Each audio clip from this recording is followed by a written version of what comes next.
haadha nama deessetti daldalaan dawwalee ilmoon kee yookiin intalli kee duutee jirti. Garuu immoo mucaan intalli kee deesse immoo mucaa ilma siif deessee jirti. Mucaan ilmaa sun ni jira garuu intalli immoo duutee jirti. Bakka ishee rabbi isa haa ajjeesu ammayyuu bakka ishee isa haa buusu. Dhugaa dubbachuuf namni tokko yeroo afaanii baafate rifaatu hanga kana haadha nama deessetti jecha akka kanaa dubbatu.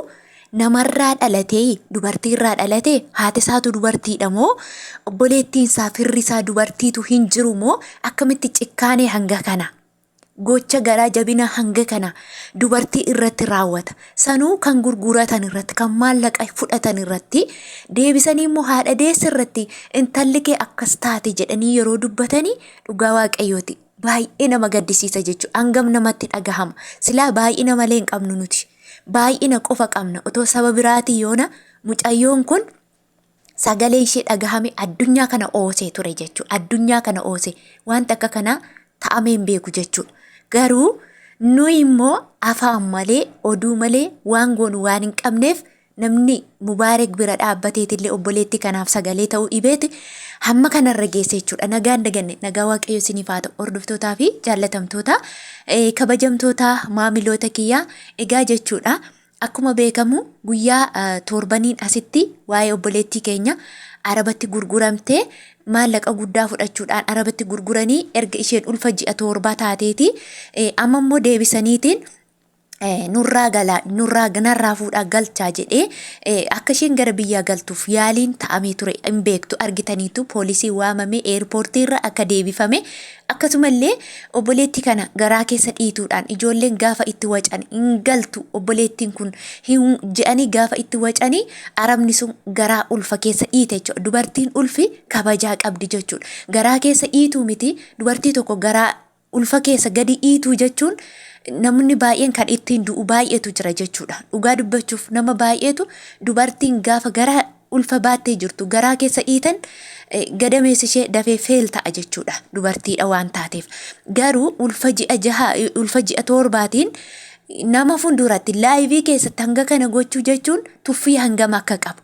Akkasumallee immoo dubartii taatee dubartii irratti cakkantee dubartiin tokko ulfa ji'a jahaa gaditti yoo ta'e malee ulfa ji'a jahaa olitti saafaruu yookiin xiyyaara yaabbachuu hin danda'amu. Gonkumaa seera biyya kamiyyuu yoo ta'e jechuudha. Akkatti mucayyoo kana gashan amnaan tooftaa baafatan amna mucaan silaa tabjooftee jirti jechuudha. Maaliif qorichatti tabjeessanii tan jiru jechuudha. Maaliif yoo jettanii tokkoffaa mucayyoon kun rakkoon sirra ga'aa ulfa kanaanii hin baatii hin duutii ishee hin beektu gara isaaniitti gototamti jechuudha. Kun immoo jaallatti akka hin taane beeka. Sodaa guddaa of keessaa qabdi mucayyoon kun. Baay'ee sodaattee jirti. Sababa sodaachuurraa kan ka'e kan isheen biyya ulfa baadhee dhufee kan jette. Akkasumallee sodaa jara sun na ajjeesu jechuurraa kan ka'e kan isheen akkas jette. Inni biraa immoo mucaa kana qoricha tuksiisanii jiru. Of hin beektu mucayyoon kun waan na dubbattu hin beektu. Dhiirri tokko sibira ciisee akkam yoo ta'e namni nyaatu namni dhugu obboleettii isaati moo akkamitti siree tokkorra faana ciisee afaan isheen dubbatte ageessaniittu laayivii irratti argitanii jirtu. Afaan isheen dubbatte laayivii irratti jechuudha. Na bira ciisaa ture garuu nan tuqne jette. Wanti amma ta'amaa jiru biyya Arabaa keessa kamittuu jechuudha. Obboleettii kanarra barumsa guddaa fudhachuu qabdu. Maaliif yoo jettan dhiironni baay'een namni baay'een amma kan nama sammuu qoricha nama sammuu wallaashisu nyaachisaa jiru jechuudha. Maaliif nyaata gahaa argata dhiirri dhugaatii gahaa argata fedhiin isaa mataatti yeroo ba'u akka warra adii ilaalan kana warra adii yeroo siniin jedhu warroota fiilmii hojjetan akka irratti hojjechaa buluuf qoricha nyaachiseetiin godha jechuudha. Mucaan qoricha nyaachiseetu fedhii foonsaa irratti raawwata jechuudha. Dhugaa dubbachuuf kolfan qabu kun maaliif baay'een keenyi ani kanan agarre nama akkuma yeroo amma fakkeenya biyya keenya keessatti qoricha wayii namatti tuksiisanii ati akka raafuu akka of wallaaluu yeroo ati taatu waan barbaadan si harkaa fuudhanii si saamanii deemu. Akkasuma jechuudha. Mucayyoon kun maal keessa akka bulte eessa akka bulte maal ta'aa akka bulte tasa hin beektu jechuudha. Maaliif akka miirri takka isheetiin dhagahamneef qoricha of ishee wallaashisu akkuma namaan rafuu calli jettee rafti. Innoo akka barbaadetti taphatee saayitii qaba. Saayitiitti isheen akkuma nama hirribaa ka'uu itti of bartutu jira jechuudha. Kanaafuu akkasuma namoonni baay'een kan miidhaa guddaa irra ga'aa jiru namoonni amma of wallaalanii waa hedduu godhani warra akka kanaati jechuudha. Kanaafuu namoonni baay'een mana arabaa keessatti bishaan bantanii dhuguu haayilaandiitti dhugaa yoo jiraattan irraa yoo si waaman bishaan sana deebitanii hin dhugina.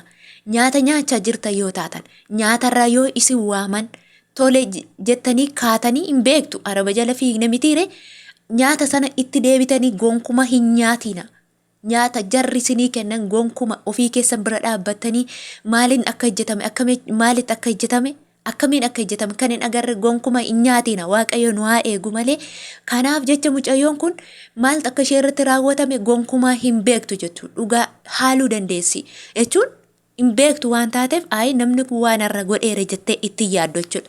Kanaafuu mucayyoo kana goyyomsanii silaa otoo mucaan kun wayiin tuqamne taate achumattu mana yaalaattu akka mucaan ishee kun ba'uu hin feetu turte jechuudha. Garuu soba daldalaan biyyarra maatii haadha isheetti dawwaleeti mucaan kee isheen intalli kee duutee jirti garuu immoo mucaan isheen deesse mucaa ilmaati. Mucaan ilmaa sun immoo lubbuun ni jira jedhee haadhatti dawwalee hime jechuudha. Obboleettiitu dubbataa jira.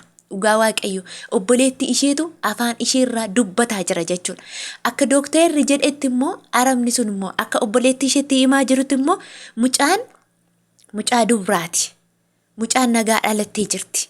Ishiinillee ammatti nagaadha jedhanii jiru. Sababii isaan akkas godhanii immoo maaliif beektu?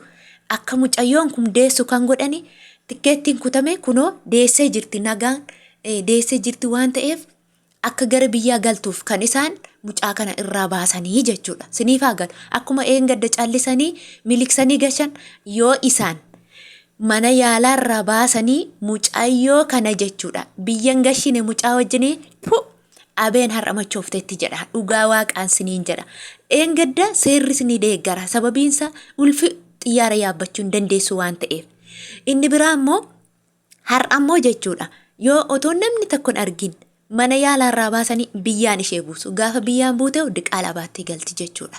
Maaliif sagalee hin qabdu. Akkasumallee akka isheen lammata biyya arabaa kamillee deemte mucayyoon kun mucaa kanallee guddifachuu hin dandeenye bilook godhu jechuudha. Bilook ta'amtee galteennaan biyya Beeruutti bichaa deemuu hin dandeessu jedha namni tokko tokko. Bilookii taanaan nama biyya arabaatti akka nama yakka hojjeteen bilook ta'amnaan biyya arabaa kamillee deemte ilmoo ishee kanallee guddifachuu akka hin dandeenye kan isaan gochaa jiran jechuudha. Dhugaa Rabbi nu nyaatanii nu salphisanii salphina daangaan qabne nu salphisan jechuudha.